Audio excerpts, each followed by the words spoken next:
Amigos, que Dios les bendiga. Bienvenidos a una nueva edición del Evangelio Diario. Estamos a sábado 27 de junio, en esta 12ª semana del tiempo ordinario. Y para hoy recordamos a Santa María Virgen en sábado. Ave María Purísima, sin pecado concebida. También en la liturgia celebramos a San Cirilo de Alejandría, obispo y doctor de la Iglesia. San Cirilo nació en el año 370 y desde el 412 al 444, año de su muerte, tuvo firmemente en mano las riendas de la Iglesia de Egipto, dedicándose al mismo tiempo en una de las épocas más difíciles en la historia de la Iglesia de Oriente a la lucha por la ortodoxia en nombre del Papa San Celestino. En esta firmeza al servicio de la doctrina y en la valentía demostrada en defensa de la verdad católica está la santidad del luchador obispo de Alejandría, aunque reconocida tardíamente, por lo menos en Occidente. En efecto, solamente bajo el pontificado de León XIII, su culto se extendió a toda la Iglesia latina y tuvo el título de doctor. Por la defensa de la ortodoxia contra el error de Nestorio, obispo de Constantinopla, corrió el riesgo de ser desterrado, y durante algunos meses vivió la humillación de la cárcel. Nosotros, escribió, por la fe de Cristo estamos listos a padecerlo todo. Las cadenas, la cárcel, todas las incomodidades de la vida y la misma muerte. En el concilio de Éfeso, del que Cirilo fue protagonista, quedó derrotado su adversario Nestorio, que había suscitado una verdadera tempestad en el seno de la Iglesia, pues negaba la maternidad divina de María. Título de gloria para el obispo de Alejandría fue el haber elaborado en esta ocasión una auténtica y límpida teología de la encarnación. El Emmanuel tiene con seguridad dos naturalezas, la divina y la humana, pero el Señor Jesús es uno, único, verdadero Hijo natural de Dios, al mismo tiempo Dios y hombre, no un hombre deificado, semejante a los que por gracia se hacen partícipes de la divina naturaleza, sino Dios verdadero que por nuestra salvación apareció en la forma humana. De particular interés es la cuarta de las 7 homilías que pronunció durante el concilio de Éfeso, el célebre Sermo in Laudem Deipare. En este importante ejemplo de predicación mariana, que da comienzo a un rico florecimiento de la literatura en honor de la Virgen, Cirilo celebra las grandezas divinas de la misión de María, que es verdaderamente Madre de Dios, por la parte que tuvo en la concepción y en el parto de la humanidad del Verbo hecho carne. Controversista maravilloso, Cirilo volcaba los ríos de su fecunda oratoria. Teólogo de mirada aguda, fue al mismo tiempo celoso pastor de almas. En efecto, a más de sus tratados exclusivamente doctrinales, tenemos de él 156 homilías sobre San Lucas de carácter pastoral y práctico, y las más conocidas cartas pastorales que se encuentran en 29 homilías pascuales. Pidamos pues la poderosa intercesión de San Cirilo de Alejandría, obispo y doctor de la Iglesia. Y para hoy, sábado 27 de junio, tomamos el texto bíblico del Evangelio según San Mateo capítulo 8, versículos 5 al 17. En aquel tiempo, al entrar Jesús en Cafarnaúm, se le acercó un oficial romano y le dijo: Señor, tengo en mi casa un criado que está en cama, paralítico y sufre mucho. Él le contestó: voy a curarlo. Pero el oficial le replicó: Señor, yo no soy digno de que entres en mi casa. Con que digas una sola palabra, mi criado quedará sano. Porque yo también vivo bajo disciplina y tengo soldados a mis órdenes. Cuando le digo a uno ve, él va. Al otro ven y viene. A mi criado haz esto y lo hace.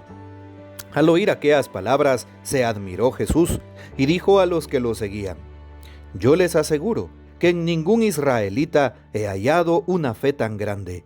Les aseguro que muchos vendrán de oriente y de occidente y se sentarán con Abraham, Isaac y Jacob en el reino de los cielos. En cambio, a los herederos del reino los echarán fuera, a las tinieblas. Ahí será el llanto y la desesperación. Jesús le dijo al oficial romano: vuelve a tu casa y que se te cumpla lo que has creído. Y en aquel momento se curó el criado. Al llegar Jesús a la casa de Pedro, vio a la suegra de éste en cama con fiebre. Entonces la tomó de la mano y desapareció la fiebre. Ella se levantó y se puso a servirles. Al atardecer le trajeron muchos endemoniados. Él expulsó a los demonios con su palabra y curó a todos los enfermos. Así se cumplió lo dicho por el profeta Isaías. Él hizo suyas nuestras debilidades y cargó con nuestros dolores. Palabra del Señor, gloria a ti, Señor Jesús.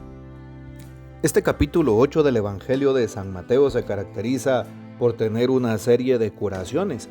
Ayer empezábamos este capítulo con la curación de un hombre que tenía lepra. Así es, un leproso que le pide a Jesús ser curado y Jesús, después de tocarlo, le dice: sí quiero, queda limpio, y automáticamente en el acto quedó curado. Jesús sigue curando. Hoy nos damos cuenta que sale a la vera del camino un centurión romano. Sabemos que un centurión romano es un pagano. Paganismo es aquella clase de creencia o religión que supone el tener muchos dioses. Por eso los romanos son considerados paganos por el pueblo de Israel, y así también todos aquellos pueblos que no tienen un solo Dios, el Dios verdadero. Bueno, qué importante es también hoy darnos cuenta de lo que la palabra nos propone. El centurión va delante del Señor y es el propio centurión quien le hace la petición a Jesús, ¿sí? Y algo muy interesante es que esta petición no es rechazada. Al contrario, es una petición que Jesús ve con agrado. De tal manera que Jesús alaba la fe de aquel hombre, siendo un pagano. Para la lógica, no del cristianismo, sino para la lógica del mundo hebreo, esto no tiene sentido. ¿Por qué? Porque no es posible que un rabino, que debe de observar las normas de la ley, ¿sí?, y que no debería de entablar conversación con un pagano o hablar cosas tan delicadas como las cosas de la fe, esté confirmando y diciendo que aquel pagano está haciendo las cosas bien, o confirmando que tiene mucha fe. No es posible, va contra toda lógica. Pero Jesús lo alaba. No he encontrado en nadie en Israel una fe tan grande. Primer punto para acercarnos a Jesús: la fe.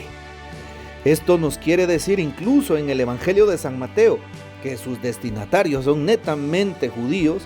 Nos está diciendo, en otras palabras, que para confiar en Jesús solo necesitamos fe. No importa que seas romano, no importa que seas de otro país, no importa que seas de otro lugar, con que creas en Jesús y en las obras que Él hace. Y sin lugar a dudas, creer en Jesús es creer en su palabra, en el Evangelio. Pidámosle a Jesús que nos regale la fortaleza en la fe, que creamos cada día más en Él, porque cuántas veces nuestra fe es tan pequeña, o cuántas veces anda por los suelos, diríamos por la calle de la amargura. Hay momentos en los que nuestra fe anda allá por las nubes, en lo alto, con fuerza, con firmeza, con seguridad, y otras veces andamos en el abismo de la fe, allá en el lodo, sentimos que no podemos más. Hoy le pedimos a Jesús que aumente nuestra fe como aquel centurión, y Jesús sana a aquel hombre. Jesús viene y toma la iniciativa de ponerse en camino a visitarlo. Jesús quiere visitar mi corazón, mi casa y a mis enfermos. Jesús, ¿qué más hace? Alaba la fe de aquel hombre, pidámosle que aumente nuestra fe. Y Jesús finalmente lo cura, ¿sí? Le limpia de aquella enfermedad. ¿Qué dice el centurión romano? Y de esta frase debemos hacer también nuestro eslogan. Y es la frase que mencionamos en la misa: Señor, yo no soy digno de que entres en mi casa, pero una sola palabra tuya bastará para sanarme. ¡Wow! ¡Qué fe tan grande! Sí, pidámosle a Jesús que aumente nuestra fe. Jesús sanó a aquel enfermo, Jesús lo levantó y lo restauró en sus fuerzas. ¿Cuántas cosas más Jesús no hará por sus hijos muy amados que somos nosotros? Claro, ¿acaso no somos hermanos de Cristo, hijos de Dios Padre, templos del Espíritu Santo desde el bautismo? Si Jesús sanó al siervo de aquel pagano, ¿cómo no nos va a sanar a nosotros? Claro que sí, siempre y cuando tengamos fe. Y hay que decirle: sana, Señor, todas mis heridas. Todavía me duelen, me queman por dentro. Aquellas heridas que ha dejado el pecado, sáname de ellas, Jesús. Y el Señor lo hará. Va a tocarte como lo hizo con con este siervo, el centurión romano, como lo hizo con la suegra de Pedro y como lo hizo con aquel leproso del Evangelio. Sin duda, el Señor tocará tu vida, tocará tu corazón. Que el Señor nos bendiga, que María Santísima nos guarde y que gocemos de la fiel custodia de San José. Y la bendición de Dios Todopoderoso, Padre, Hijo y Espíritu Santo descienda sobre ustedes y permanezca para siempre. Amén. Comparte este audio y hasta mañana.